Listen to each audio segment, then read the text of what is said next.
Un match qui devrait être assez ouvert aussi parce qu'il y a des possibilités du talent de chaque côté. Bonsoir.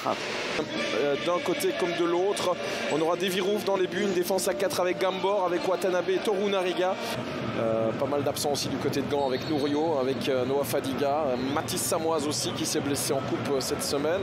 Stéphane Mitrovic blessé en coupe cette semaine est bien sur le banc lui par contre, mais pas en défense. Et puis on a encore Ongba. Antoine, on vient de franchir le quart d'heure. En première zone, dégagé par Van Helden, ça revient chez Watanabe, la remise en retrait avec Ito. Oh là là, quelle reprise et quel but, tout en calme. Et une association japonaise tout simplement avec la remise de Watanabe et puis la patate d'Atsuki Ito pour son premier but dans notre championnat. Et quel but hein, franchement, tout en décontraction.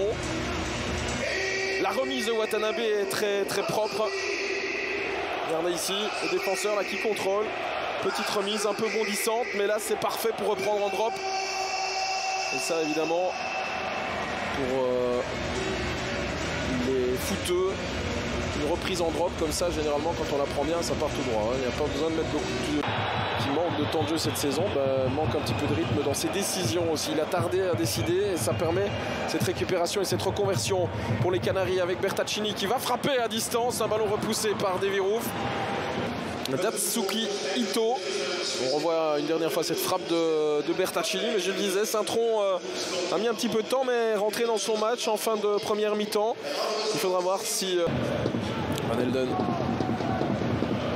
sans doute en rester là sur cette première mi-temps. Voilà, c'est terminé.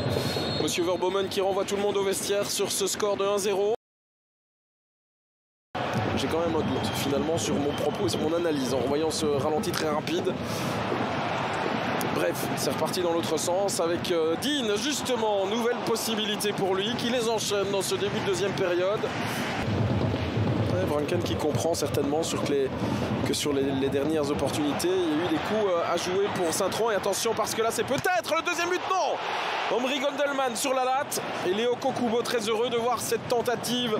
Et ouais, effectivement, il y avait bel et bien hors-jeu, donc... on ne pourra pas vraiment discuter de cette action-là comme d'une opportunité. Van Helden en moto avec une très mauvaise passe. Alors ça, c'est ce qui s'appellerait un changement complètement non payant. Coûtant même, j'ai envie de dire, mais c'est pas dedans, mais... Et ce serait pas volé, je me répète. Regardez de nouveau cette projection avec Louis Patrice. Le ballon dégagé, ça arrive au deuxième. Chez Ogawa, Ferrari, et le ballon cadré.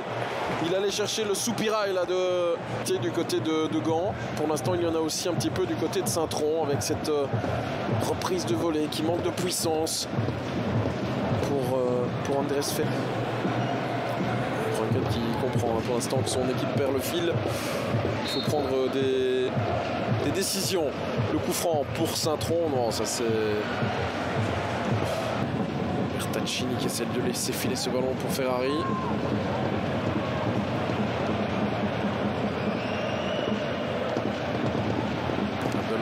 Oh, il n'y a pas hors-jeu. Max Dean pour le deuxième. Voilà qui est fait. Le match est terminé. 2-0. Après de nombreuses occasions en début de deuxième période, Max Dean qui profite de la profondeur pour aller planter son 6e but de la saison, mais surtout pour entériner ce succès gantois 2-0. Il y a des discussions là à l'entrée du rectangle dans la défense de Saint-Tron. Rôle difficile de donner un très bon ballon. Regardez, il protège bien le ballon avec son corps. Et puis finalement, son assist est quand même que la semaine soit bonne. L'orge au deuxième, Gondelman. Le ballon traîne sur des... qui empêche le ballon de sortir. Ce sera un des derniers ballons dans cette rencontre. Max Dean, l'arrêt de Kokubo. Un réflexe sur cette reprise de Max Dean. Et le gardien japonais. Et on va pouvoir redonner ce dégagement à Léo Kokubo. Davy Roof. Il jongle un petit peu, on va repartir avec un coup franc. Non. Ça sort. Et c'est terminé. Le succès gantois est donc entériné par Nathan Verbomen. 2-0. Victoire